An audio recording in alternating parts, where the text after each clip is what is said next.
అనకాపల్లి జిల్లా చోడవరం నియోజకవర్గంలోని బుచ్చయ్యపేట మండలం ఐతంపూడి గ్రామం ఉద్రిక్తంగా మారింది. ఇటీవలే చెయ్యని తప్పుకు నేను బనాయించారంటూ ఆత్మహత్యకు ప్రయత్నించిన కృష్ణమూర్తి 12 రోజుల పాటు చికిత్స పొందుతూ విశాఖ కేజీహెచ్లో ప్రాణాలు విడిచాడు. కృష్ణమూర్తి మృతదేహాన్ని స్వగ్రామం ఐతంపూడికి తీసుకువచ్చారు. ఆయన కుటుంబ సభ్యులు, గ్రామస్తులు మృతదేహంతో ఆందోళన చేపట్టారు.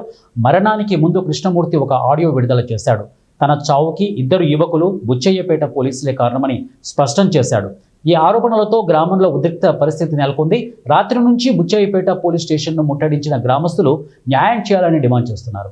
ఇక పరిస్థితిని అదుపులోకి తెచ్చేందుకు ఐతంపూడి గ్రామంలో బుచ్చయ్యపేట పోలీస్ స్టేషన్ వద్ద భారీగా పోలీసులు మోహరించారు. ఐతంపూడిలో ఉద్రిక్తత కొనసాగుతోంది. ఇక కృష్ణమూర్తి మరణంపై విచారణ జరిపి నిందితులను శిక్షించాలని కుటుంబ సభ్యులు డిమాండ్ చేస్తున్నారు. శవాన్ని ఎలా తీసుకురావాలండి మేము బుచ్చిపేట నుంచి, కానీ మదన రూట్ నుంచి మాకు అడ్డదారి నుంచి సొంత రూట్లో తీసుకొని వచ్చి మా నాన్న వాళ్ళది ఫోన్ లాక్కున్నారండి. మా బావది మా మాయని వేరే వెహికల్ ఎక్కించారండి. దీని గురించి మేము అక్కడ అడిగామండి. అడిగితే సీఏ గారు అందరూ వచ్చారు. ఎందుకు ఎలా తీసుకొచ్చారంటే మీ ఎలా తీసుకొచ్చేటి మీకు బాడీ కావాలి కానీ అని చెప్పారండి.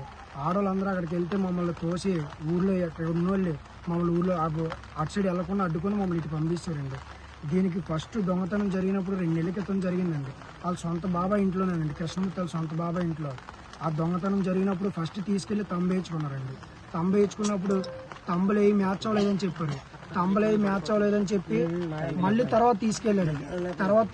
తర్వాత ఒక రోజు కుమారుని తీసుకెళ్లారండి. శివకుమార్ అనే వ్యక్తిని, ఏవనగా ఉన్న వ్యక్తిని తీసుకెళ్తే నేను ఒక్కడనే చేశానని తోవలో ఒప్పుకున్నాడండి. తోవలో ఒప్పుకున్న తర్వాత మళ్ళీ ఆ లేడని చెప్పి శివ అనే వ్యక్తి రాత్రి 11 గంటలకి మా చనిపోయిన వ్యక్తికి మెసేజ్ పెట్టడం జరిగిందండి. శివాని వ్యక్తి మా మాయకి మెసేజ్ పెట్టాడు, నువ్వు లేవంటా, నువ్వు సేఫ్ అంటా అని చెప్పి అన్నీ చెప్పాడండి. రాత్రి 11 గంటలకు ఒప్పుకున్న రోజు. ఆ తర్వాత రోజు 24 గంటల తర్వాత కృష్ణమూర్తి కూడా ఉన్నాడని చెప్పి ఎవడే అని తీసుకొని వెళ్ళిపోయారండి. వాళ్ళు తీసుకొని వెళ్ళలేదు. ఫోన్ చేస్తే మా మాయ వెళ్ళాడండి డైరెక్ట్ స్టేషన్కి వెళ్ళి నేను తప్పు వెళ్ళంటే బండి కీస్ లాక్కొని ఫోన్ లాక్కొని లోపలేసి 3rd డిగ్రీ స్టార్ట్ చేసి మొత్తం కవ్వొత్తులతో కాల్చి తాళ్ళతో యాలాలు తీసి 3 కానిస్టేబుల్ కాళ్ళు మొత్తం తొక్కి బాడీ మీద ఎక్కి చిత్రహింసలు పెట్టారు సార్. అది అయిపోయిన తర్వాత చోడవరం కోర్టుకు పంపించారు సార్. మేము మళ్ళీ బెయిల్ మీద తెచ్చుకొని మా వ్యక్తిని మా ఇంట్లో పెట్టుకున్నాం. కానీ ఆ తర్వాత శివ అనే వ్యక్తి మాకు హెల్ప్ చేశాడనుకున్న తర్వాత ఆ వ్యక్తి ఇలాగ అన్యాయం చేశాడని చెప్పి మా మాయ దాని గురించి గ్రూప్లో మెసేజ్ పెట్టడం జరిగింది.